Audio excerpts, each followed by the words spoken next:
작년에 있었던 사건입니다. 2016년 4월 19일 여긴 서울 송파구의 한 아파트였어요.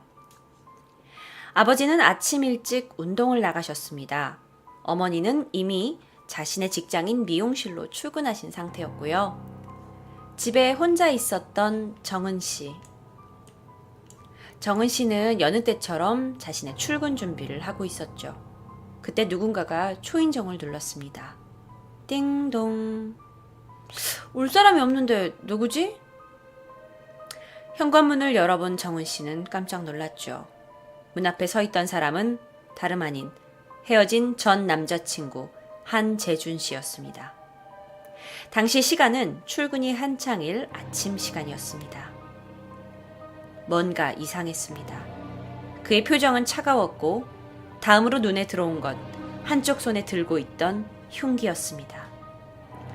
그걸 본 김정은 씨는 비명을 지르면서 맨발로 도망을 쳤죠. 주차장으로 달려갔지만 얼마 가지 못하고 그에게 잡혀버리고 그래서 넘어져 버립니다. 한재주는 기다렸다는 듯이 그녀를 바닥으로 엎어치게 되고요. 그는 한시의 기다림도 없이 가지고 있던 흉기로 그녀의 목과 심장, 옆구리 등등 6곳을 찌르게 됩니다. 바로 이게 사건 당일의 CCTV 사진입니다. 물론 그곳에는 아파트 경비원과 입주민들이 있었습니다. 그런데 한 씨는 전혀 그런 것도 아랑곳하지 않고 오히려 경비원이 다가오니까 가까이 오면 너도 찔러버릴 거야 하면서 칼로 그들을 위협했죠. 경비원이 주춤하는 사이에 자신이 들고 있던 흉기를 아파트 쓰레기통에 버리고 준비한 오토바이를 타고 한 씨는 황급히 도망가게 됩니다. 김정은 씨는 급히 병원으로 후송됐어요. 하지만 이미 많은 피를 흘렸고 몸의 주요 부분이었던 6곳을 찔린 상태였어요. 상처가 굉장히 깊었고 그녀는 끝내 숨을 거두고 말았습니다. 당시 구급대원은요, 현장에서부터 이미 호흡과 맥박이 많이 떨어졌고 심폐소생술을 계속하면서 이동했지만 병원에서 도착했을 때는 이미 살릴 수가 없었다고 얘기해요. 자, CCTV에 그날의 현장들이 남아 있습니다. 아파트 현관 입구에서는 비명을 지르면서 김정은 씨가 도망을 가고 건물을 빠져나가고 있고요.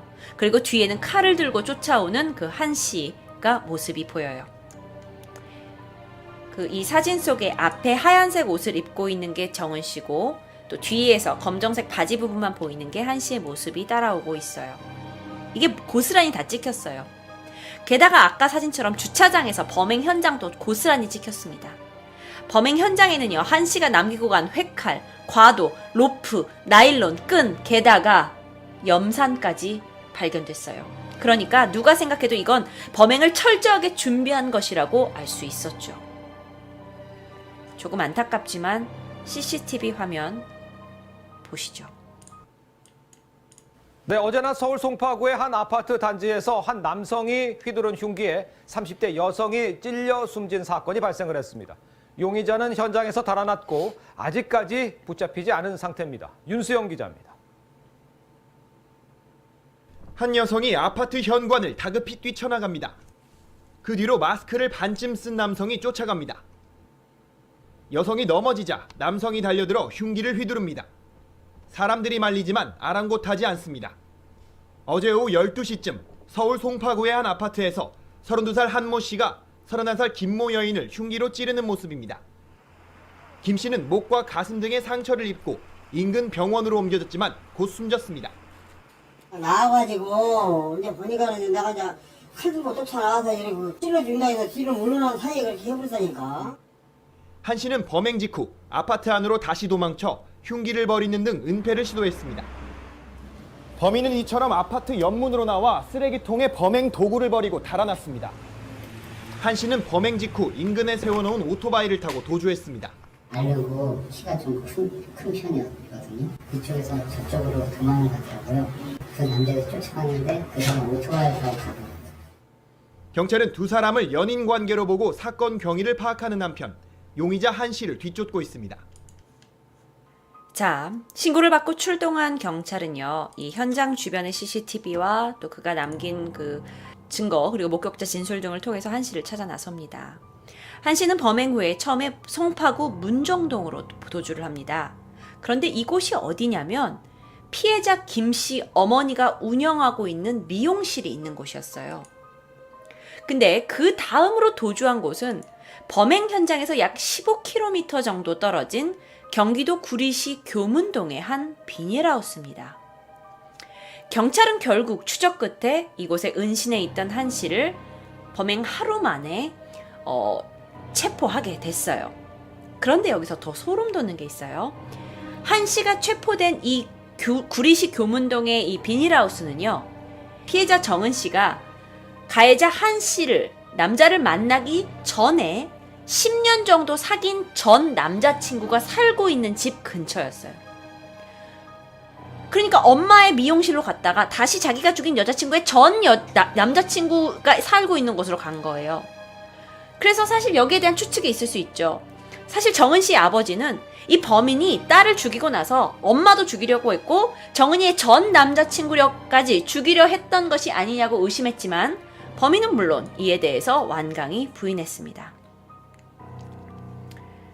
경찰서로 이렇게 해서 압송이 됐어요. 네, 이 사진을 여러분께 보여드립니다. 정은 씨와 그 범인 전 남자친구 사진입니다. 자, 경찰로 압송이 된 한 씨는 기자들의 질문에 죽일 생각은 없었다라고 얘기해요. 그런데 흉기는 왜 가지고 있었냐? 흉기는 내가 자살하려고 가지고 있었다라고 말했다고 합니다. 이 두 사람의 인연은 2015년 6월쯤 지인의 소개로 시작됐다고 해요. 처음에 사실 이 커플은 둘이 매일 붙어 다니면서 아주 이 한 씨가 여자친구한테 매우 잘해줬던 걸로 유명했다고 합니다.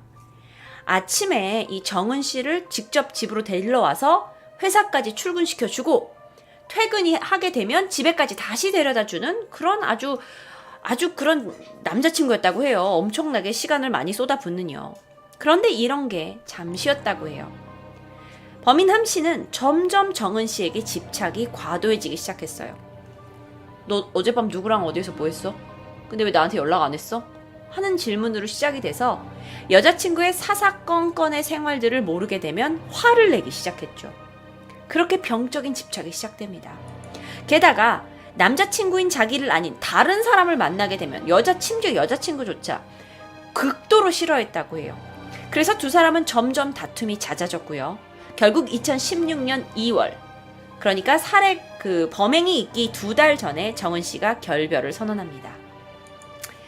그런데 한 씨가 이 헤어지자는 말에 그럴 거면 함께 죽자, 내가 널 죽여버리겠다 라고 위협을 하는 등 굉장히 이별을 받아들이지 못했다고 합니다. 그러면서 이 협박과 잔혹한 스토킹이 시작됐어요. 한 씨는요, 헤어진 지 얼마 되지 않아서 정은 씨에게 손편지를 보냅니다.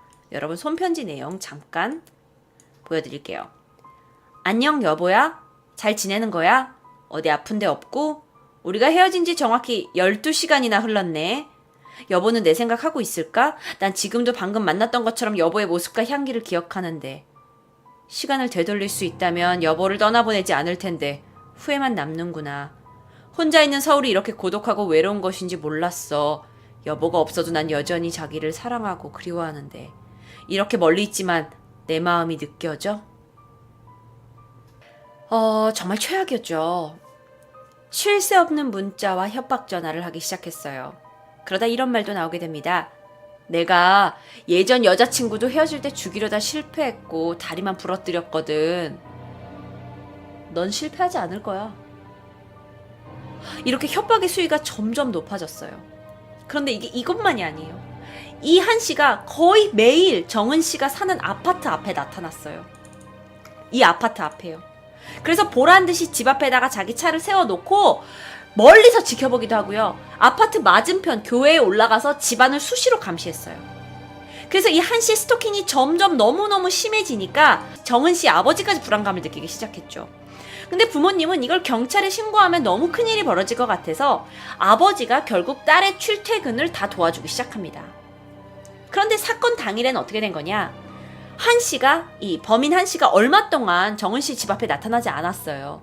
그래서 가족들이 약간의 안심을 한 거죠. 방심했던 거예요. 사건 당일은 원래 정은 씨의 출퇴근을 도와주던 아버지가 아침 운동을 나가셨어요. 그리고 어머니는 원래 출근하셨고요. 그래서 이 틈을 놓치지 않고 출근을 준비하고 있는 정은 씨 혼자 있는 걸 알고 집에 찾아갔던 거죠. 너무 무서워요.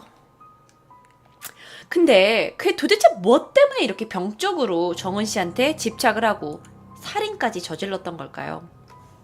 그는요, 13살 때 미국으로 이민을 갑니다. 그리고 시민권까지 취득을 했다고 하지만 제대로 적응을 하지 못하고 결국 홀로 한국으로 돌아오게 돼요.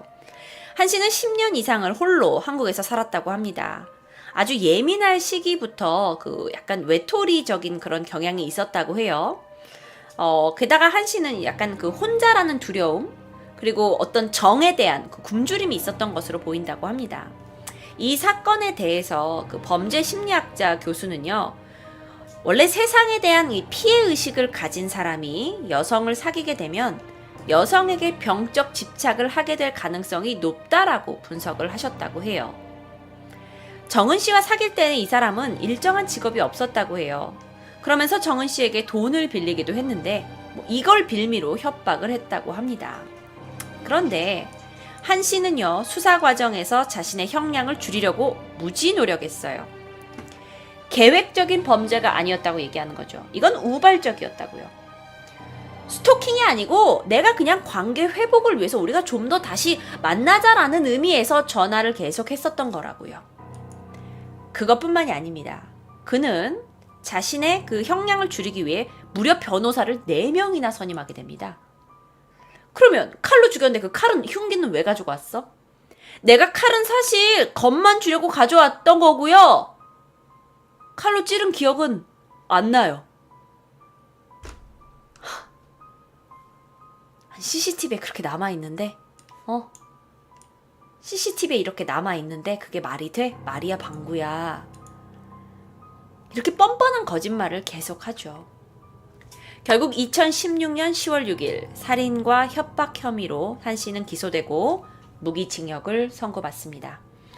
범행 수법이 아주 잔혹하고 계획적이라는 점, 그리고 이런 중대한 범행을 저지르고도 반성을 하지 않고 책임을 면하려고 했다라는 점. 그런데 사형은 도저히 사회가 인내할 수 없을 정도의 범죄에 대해서만 선고를 하기 때문에 법원에서는 무기징역을 선고를 했습니다. 이렇게 사건은 해결이 된 듯합니다. 하지만 부모님의 고통과 분노는 끝나지 않았죠. 정은 씨는 일남 일녀 중에 장녀였다고 합니다. 부모님한테 굉장히 든든한 딸이었어요. 대학 졸업 후에 일본 유학을 다녀왔고요. 그곳에서 배운 일본어 실력으로 한 치과 병원에 통역사로 취업을 했다고 해요. 그런데 여기서 만족하지 않고 병원의 총괄 실장 자리까지 올라가서 병원의 운영의 주요 업무까지 맡았었고요. 혼자서 결혼 자금을 마련했고 가게에도 큰 보탬이 됐고요.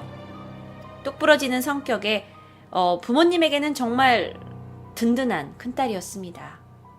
그런데 이런 딸이 전 남자친구에게 살해당하면서 부모님은 사는 게 지옥이 됐습니다.